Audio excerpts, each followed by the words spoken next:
In today's other news, South Korea is in mourning following the deadliest air disaster ever on that nation's soil. Flight 2216 was landing in the city of Muon in the southwestern part of the country following a 5-hour trip back from Bangkok, Thailand, when tragedy struck. A warning, some of the images you're about to see are disturbing.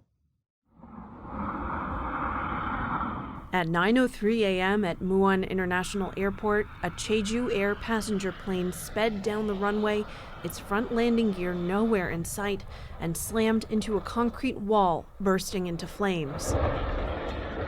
179 of the 181 people on board were killed. 2 crew members who were at the very back of the plane were rescued with non-life-threatening injuries. Jaeon Jae-young's daughter didn't survive. She was almost home. She didn't feel the need to make a call. She thought she was coming home. By the time she took out her phone, the plane probably had crashed.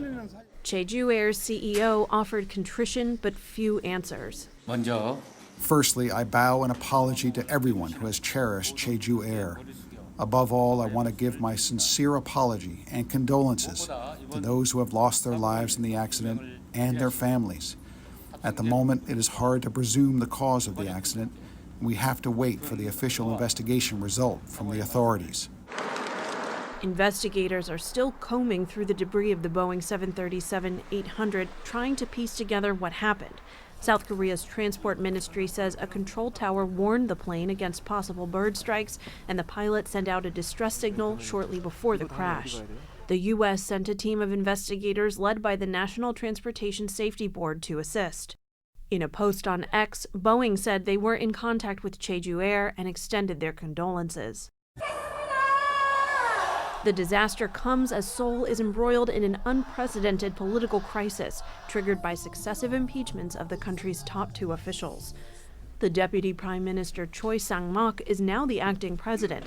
He expressed his sympathy to those grieving and declared the crash area a special disaster zone. I offer my deepest condolences to those who tragically lost their lives. I feel an indescribable sorrow and profound regret. We are fully mobilizing all possible resources with all ministries, the local governments, and relevant associations to dedicate every effort to recovery and support for those who receive the harm. But amid political turmoil, some residents are uncertain about how the government will deal with the incident. Now, with the presidency vacant and with things like this happening, I am quite concerned that the handling of the accident may not go smoothly. I'm feeling more anxious and I am heavy-hearted. Leaders around the world expressed their sympathies, including President Biden, China's President Xi Jinping, and Pope Francis.